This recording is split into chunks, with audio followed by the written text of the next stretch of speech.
Hello, I'm Min Kobayashi, and today I'm going to bring my books I've read in May. This is my wrap-up. There's a lot of books, and I'm doing this completely unscripted with no notes, and I haven't slept in a day. If I'm acting a little bit drunk, I sadly haven't been drinking. My first book is Daisy Miller. This is a beautiful novella by Henry James. I gave it 3 stars. It is about a woman who is from the US and she goes to Europe and she does things unchaperoned and is nice to servants, and they're all like, you're scandalous and probably a slut. It's super innocent, and it's about miscommunication and cultural misrepresentation. I read Monstrous, which I gave 2 stars to. I know a lot of people really like Monstrous. It is a graphic novel series. It just wasn't my cup of tea. I ended up reading the first 2 issues and not reading the first 5, which would have contributed first book. I read Binti, which I gave 2 stars as well. I really liked the representation. It's Afrofuturism.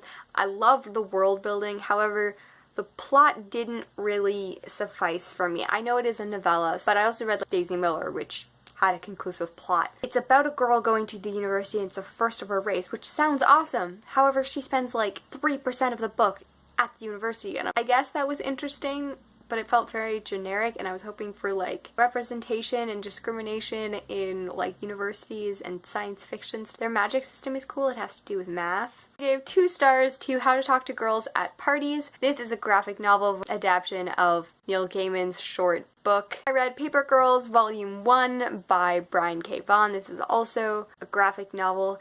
I gave it 2 stars as well. It wasn't as much my thing either. Then I finished Pride and Prejudice, which I absolutely loved. I gave this one 4 stars. What is not to love about you, Lizzie Bennet? You're my heroine. She's also a heroine that I feel like I can relate to. I haven't read a lot of John Green books, but everyone who hates John Green books is always they talk like they're 40-year-olds, and I'm like, I talk like that. But she's just that witty, sarcastic stand-up for herself, and she did in the 1800s, and I'm like, I admire you. Then I read Huck Finn. I loved this too. I gave it 4 stars. I didn't love it in a pleasure way, not because it wasn't a good book or it wasn't well written, simply because facing the realities of racism is hard. It's hard to read. I read Go Set a Watchman last year, and I had to stop many times and just cry. I didn't find this book as emotional, I guess, because it's more abstract. He's not realizing that racism is wrong. He's choosing to defy social standards in order to help a slave. In Go Set a Watchman, she's dealing firsthand with people in her life when she's like, I don't understand why you don't understand how you're racist. Then I read Perelandra by C.S. Lewis. This is the second in the Space trilogy, which follows Ransom Riggs, that is the author of Miss Peregrine, which follows Alvin Ransom, and he goes on a trip, and he's a philologist, and he went to Mars, and now he went to Venus. My only complaint was that in some places it felt a little bit too allegorical. I feel like as a Christian, if I felt it was too allegorical, it was probably too allegorical. Though the world building was phenomenal, and there was one line which was, in our world, everything that is mythology is actually true in other realities and realms, and I'm like, Narnia. Hazelwood. This was a refreshing book because the last 2 books were very intellectual, which I do love, and it's dark, it's beautiful. It did not go where I was expecting at all. I loved that, the characters. And then The Importance of Being Earnest by Oscar Wilde. This was beautiful. I gave it 4 stars. The Sun and Her Flowers by Rupi Kaur. I thought it was really good. I did a whole review of the first book, and my thoughts are pretty much the same for this one. Binti Home.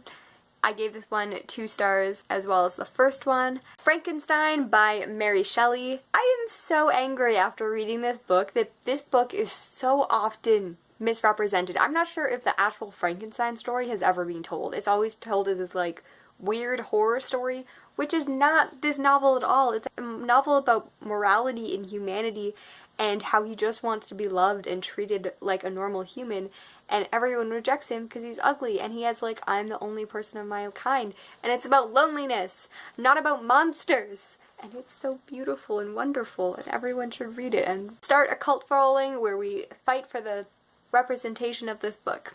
That might be going too far. Down Among the Sticks and Bones by Shannon McGuire. I thought this was great. It's very spoilery for the first book.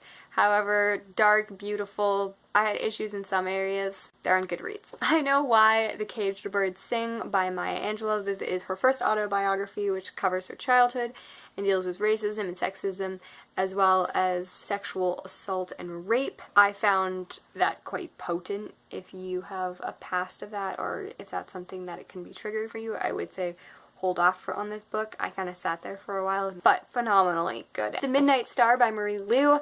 I had a book hangover after this book. I haven't had a book hangover in a while. I just sat there and cried and read the end and was like, oh, you're a masterpiece. Made my friends sit there and listen to. This is why I have booktube friends, because people hate it when they just have to listen to me talk about these books all the time. I gave The Final Empire 3 stars. It was good. I loved it.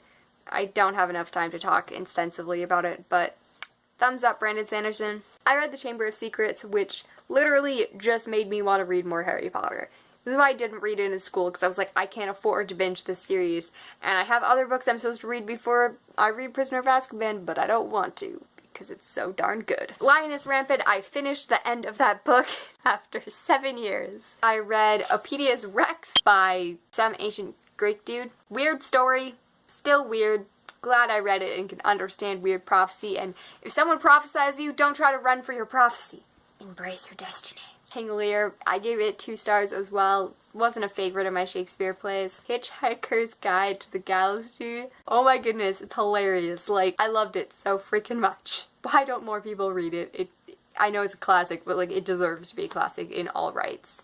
Scythe by Neil Shusterman, which was phenomenal. Just jump in on the hype wagon because it was phenomenal, and I'm sure you've heard about it. I gave it 4 stars. And then I read Legend by Marie Lu. This was a little bit of a disappointment because I have absolutely loved every other novel by her. However, this was her very first novel, so I can understand why it wasn't quite as good. It was still it wasn't a bad novel, it was just quite generic, I guess. Farewell. I probably looked at you 1,000 times.